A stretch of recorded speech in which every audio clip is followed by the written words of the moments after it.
It is your man, Barry Bondz, your humble host, and this is Straight No Chaser, and we got a lot to talk about right now. All right? I hope you guys are having a great day so far. It's early in the morning. We getting to it. We got business to handle. We got deals to close, money to make. But I want to make sure that you hear this so that you can start your day off right. Okay? Now listen up. It's been a lot going on this past week. A lot. Okay? We got Kwame Brown terrorizing the airwaves. He's entangled a few of your favorite hosts, a few of your favorite podcasters, a few of your favorite sports commentators, and everybody's along for the ride cheering him on the whole way. Okay, I get it. You know, this man has been dormant for 20 years. They wouldn't leave his name alone, and finally, he popped. And I get it. And it's cool. Because, hey, there's nothing wrong with defending yourself. Nothing wrong with defending yourself at all. Nothing wrong. So, I guess you would say that his outburst right now is pretty warranted. You know, they had it coming. But one thing that I don't like right now, what I'm seeing, is that I'm seeing so many black men jumping off code and piling on with all of this hate. Now, the man had a problem. He addressed his problem. That's cool. But look, don't let your personal opinions cloud what he's doing right now. Don't let your personal opinions get in the way of you expressing your hate. That man has an issue with certain people because of something that was done to him. You got an issue with those people because you just hate them, because you don't like them, because they're not like you, they don't think like you, and therefore, in your mind, they're public enemy number one and should be blasted, should be canceled. In the long run, in the scheme of things, you don't understand that overall, it's really damaging the image of the black man. It's damaging our image. It's damaging what a lot of black men are fighting for right now, including myself, is for us to unite, to us to be able to have common ground, us to be able to see each other eye to eye. That's what's being tampered with and destroyed right now. Because as you look around, you see black women, they stay on code. They stay on code for the most part. You talk about them, they're coming at you. And they're going to come at you hard. Look at Nicki Minaj. Look at Cardi B. For example, when someone comes for Cardi B, or somebody comes after Nicki Minaj, her barbs go after them. And they don't spare no ass. They eating up everything. They leaving nothing but a bone carcass. That's it. Black men, we should and need to be on the same code. It's not working where you can just, oh, you know what? I don't like me. I think he a buster. I think he this. Because at the end of the day, most of your arguments are coming from a standpoint of that person is not like you, or that person is not, you know, on the same type of stuff that you're on. And what I mean by that is meaning there's a lot of you ratchet motherfuckers that's out here that's mad at guys that are doing the right thing, that have jobs, that made better decisions than you and are in better walks of life than you, but you mad because that person is not like you and not in your position. So you think that they just, oh, he a colonizer. Oh, you know what? He sucking the white man's toes and he doing this and he bullshit. Had you made the right decisions early on, you would be in a better position as well and probably be making some good money as well. And those of you who are in that lifestyle, who are making money, you're doing it the wrong way and you know it. You know it. So no one will ever validate it except for other ratchet individuals. This is something I've been meaning to talk about for a while because I'm sick of you ratchet motherfuckers, man. I'm sick of you. You give us a bad name, a bad image. You walk around here with fucking bonnets on, even the dudes. And into that, you look at me when I express my disdain and displeasure for that. And then you tell me I'm supposed to be acting white. Like I'm supposed to, I just want to be white. Or I'm just this, I'm a coon. Or I'm a jigaboo. Or I'm a Uncle Tom. No, nigga, don't work that way. Don't work that way. I came from the same shit that you came from. Same shit.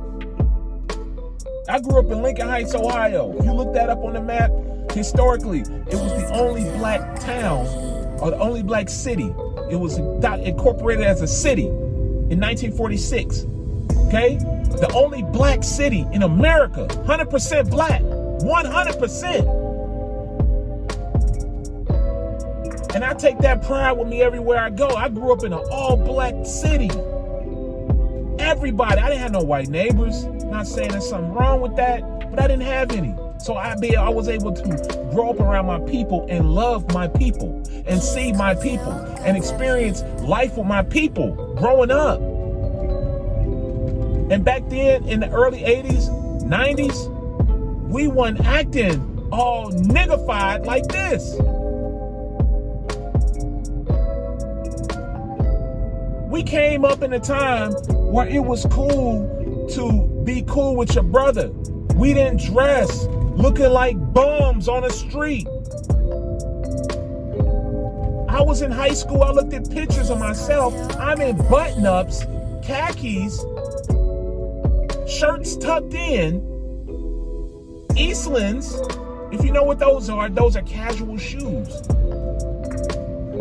You might even call me Carlton Banks if you wanted. But you know what? The thing is that everybody on the block was dressing like that as well.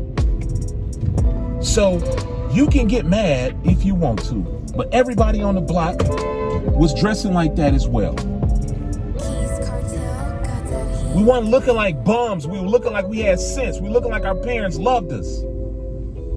And it wasn't considered, oh, well, you looking like a white man, or you just a colored, or you just, no, because I'm not giving no excuses to you ratchet motherfuckers, man. I'm not.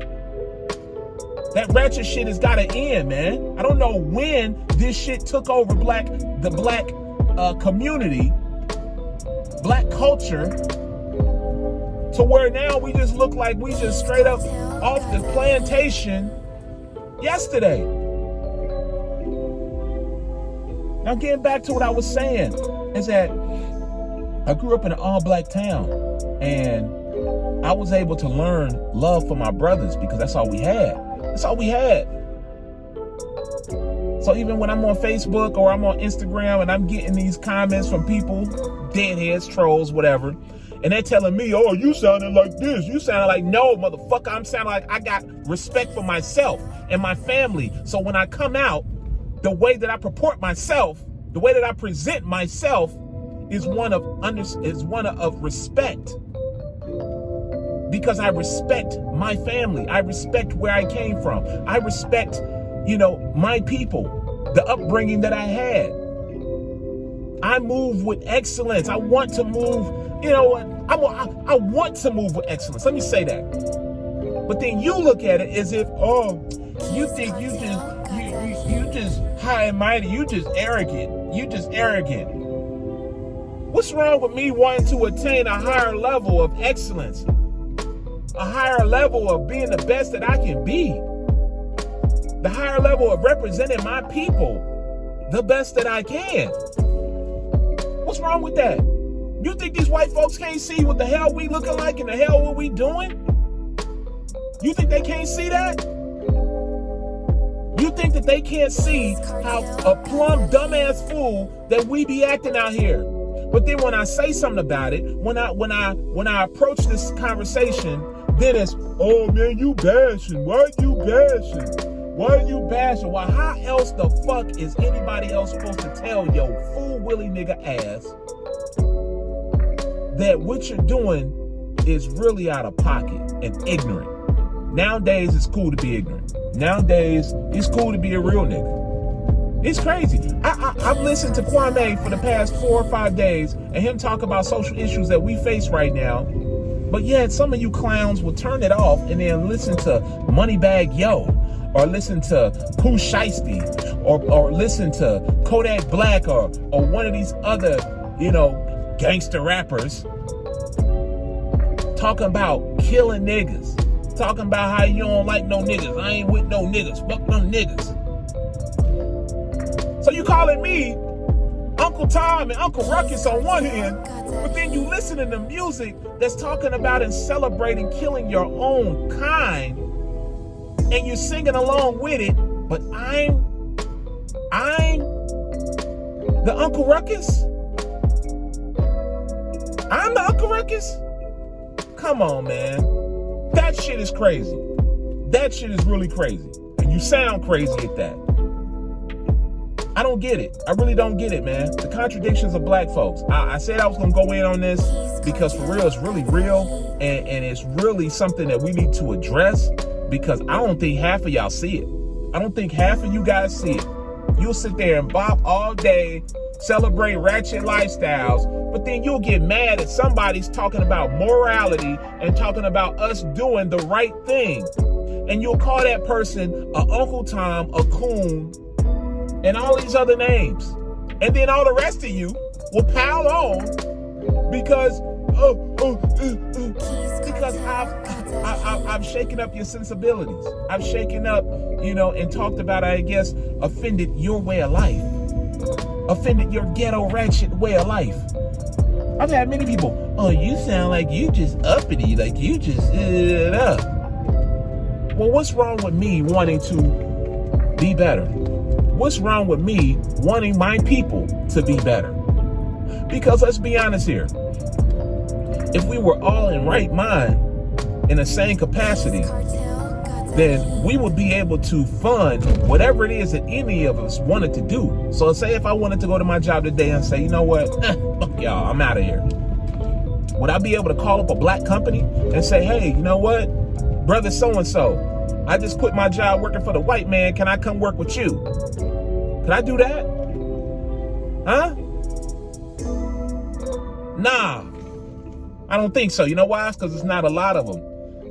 It's not a lot of black businesses out here that are real businesses, not side hustles, not shit that you just on the side just doing or whatnot. And I'm not taking nothing away from that, but we're talking about businesses, employing people, employing a lot of people to the point where, and then I've even heard this argument lately.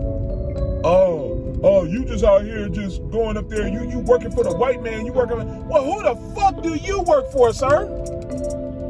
Who do you work for? If you mad because I supposedly work for the white man, who do you work for? Who? Like, I don't get it. This shit sounds stupid.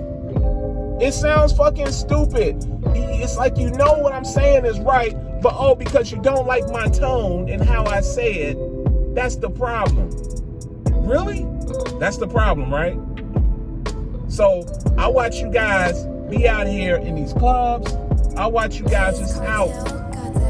You act crazy. You're mad, belligerent, aggressive. You pay no mind to your own personal image. You come out looking like whatever, acting like whatever. And then you get mad when somebody tries to tell you that what you're doing is not the correct and right thing to do. It makes no sense, man. And it really has shown me, like, you know what? Maybe I just probably need to leave this shit alone, because I think we might be just too far gone. Too far gone, too past repair.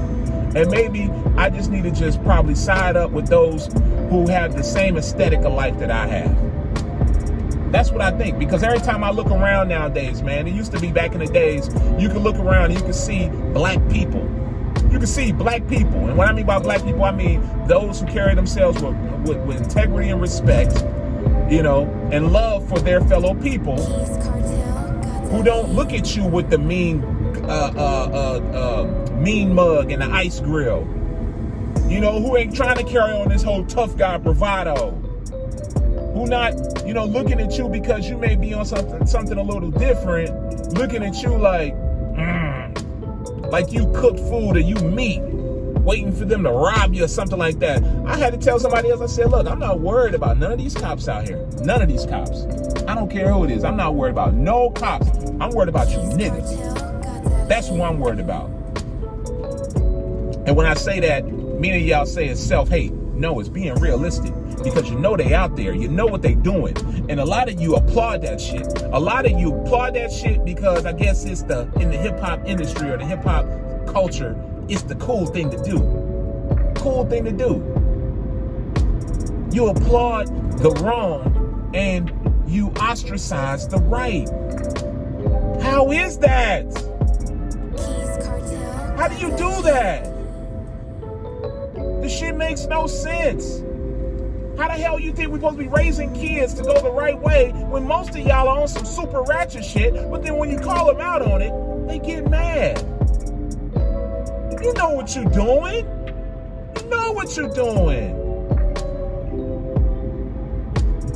This shit is, it gotta be mental. It's like a mental disease now. It's like cognitive dissonance at its best. I was on the Dennis Sperling show just the other night. I was talking about Charlemagne. Just yesterday. I was talking about Charlemagne. And you should have seen how many people, when I was trying to explain the situation. Now, many of these people, let's be honest, don't have hide and hair of any details or facts about this, other than the fact that they heard somebody say, oh yeah, he did this. Or they may have seen Choke's documentary, and they're like, oh yeah, he did this. No, people, you can't keep going off of what you just hear. That's all you hear. Whatever you hear, you can't just take that for the truth, for the 100% the truth. You gotta do your research. You gotta look into it. Now, since I'm a friend of Charlemagne, I know him, he sent me the files, he sent me, you know, what's going on, the paperwork and everything. I know the details. So I'm able to talk about that, you know, have an intelligent conversation about it because I know the details. I've seen the paperwork. But yet, all up under the comment section, oh, this coon, he a bootlicker, he Uncle Tom, he this, he that. You niggas sound stupid, man. You sound stupid. No, man. Urban sophistication is going to happen, with or without your ghetto ratchet ass. I swear to God, I'm tired of you ratchets, man. It's about time that your reign comes to an end. And it's going to come soon. It's definitely going to come soon. Right now, you living your best life because you're getting paid off of it, because the same white men and the same white man that you talk about working for is paying you to act like that. The same one that you say, oh, you going to work for that white man, you going to work and everything, you doing it for your white man, whatever, is paying you to act a clown donkey ass fool on YouTube, Instagram, Facebook, and Snapchat, or Twitch, or Twitter, whatever, or TikTok. Take your pick. Take your pick. You're acting the same, man. You're acting crazy. But now I'm watching all of this black hate for, you know, men who have worked hard to get to where they are. And then, you know, with Kwame Brown, I understand, you know, his outbursts, you know, just to bring it back. I understand his outbursts. But, you know, now everybody's trying to pile on. And black men, you guys are doing yourself a disservice. We're doing ourselves a disservice. We need to stay on code. And by code, I mean that we need to, one, chill out on all of the ad hominems, especially if you don't know anything about the situation or you're not a part of the situation. Kwame Brown is justified because he is a part of it. It was something that was said about him personally. That's why he is reacting. So now that all of these other allegations are coming out and everybody's jumping on, and now it's a public spectacle, all it's being right now is a distraction from the real issues that we have, that we're trying to communicate with the world about black male images out here. Our image is already in the toilet. Shout out to Kevin Samuels for saying something about this the other night. Our image is in the toilet. We need to repair it. Only way we can repair it is by black male media. That's for us, by us. I get it. I'm with it. So when I jump on here and I start talking about black men presenting themselves in a respectable fashion, having love for your brother, being fair and honest and dealing with your people, I don't want to hear you clown, fool, willy ass, ratchet, ghetto individuals hitting me up talking about how I'm a coon, I'm a clown, I'm all of this. Be real with yourselves. If you real, then you know, because you know your people. And you know the type of shenanigans that we tend to be on. That's what I'm doing. I'm being real with myself. And I'm being real with you guys. And I'm putting it out there. So, hey, you can keep calling me whatever you like. But at the end of the day, my image means something to me. And I'm going to present myself in the best and the most respectable fashion possible. You ain't going to play with me. You're not. You're not going to play with me. And I'm going to call your dumb shit out every single time. Every time I get a chance to, I'm going to call your silly shit out. Because it needs to be called out. We need to end this black ratchet, this whole ratchet culture, this whole ghetto culture. We need to get rid of it. It has no place no more. That ship has sailed. And as soon as they stop paying y'all to act like clowns on the internet, we'll be able to live a better life, because we'll have more respect for each other, and people will actually take responsibility for their images, for their own self-image. We won't be out here rocking bonnets, and I still can't believe how some of you dudes, especially out here in Brooklyn, you dudes match up your bonnets with your outfits. What kind of shit is that? Talk to me. Makes no sense, man. The shit that I'm seeing right now. I wish I had a spaceship that I could just fly away from all you ghetto ratchet ass. And that's the thing, is I can understand if it was just a certain segment. I'm still looking for the black people. I'm still looking for them. It was a book that my wife had called Our Kind of People. And I read a portion of that book. And that book was about a black man who was born into the upper society of black people. The ones who lived out in Cape Cod, the Hamptons, Martha's Vineyard.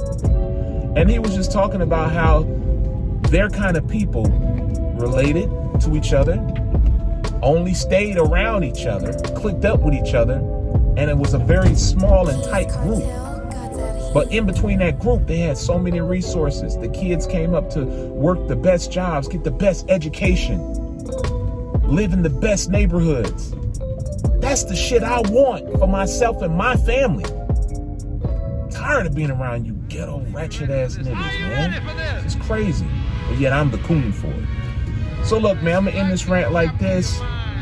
Like, share, and subscribe to the realest, or one of the realest channels.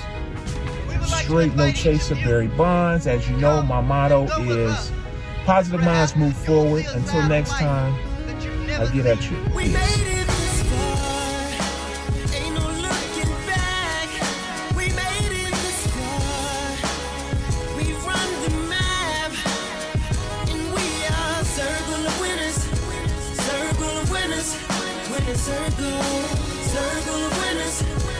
Circle of winners, winner circle.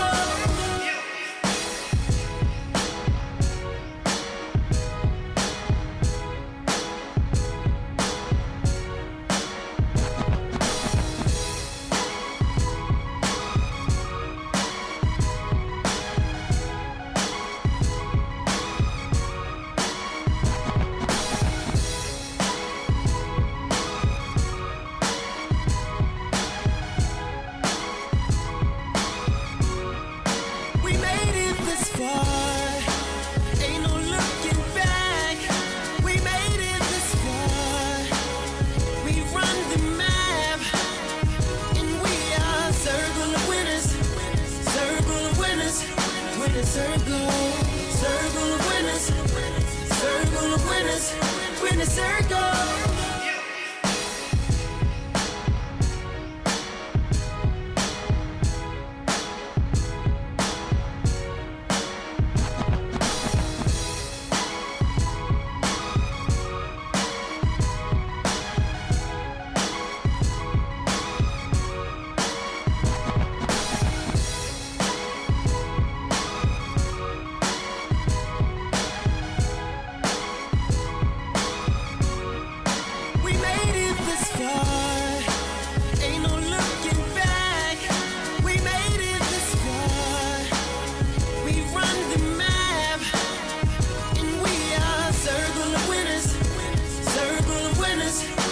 Circle, circle of winners, circle of winners, we're in the circle.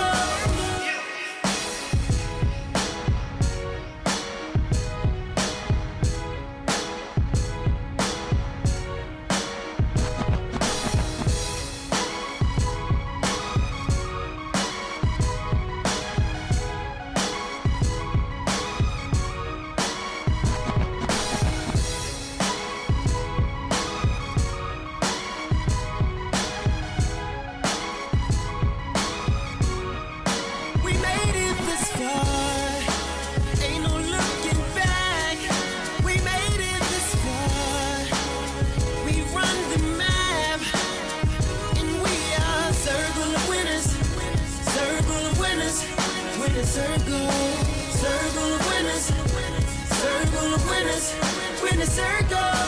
Welcome to tomorrow, where the lights all crowd around, and we're the talk of town.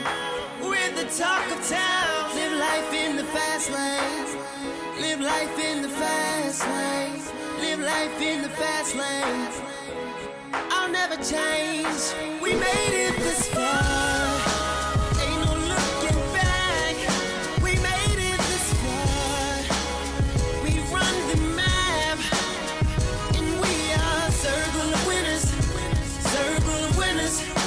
Circle, circle of winners, circle of winners, we're in the circle.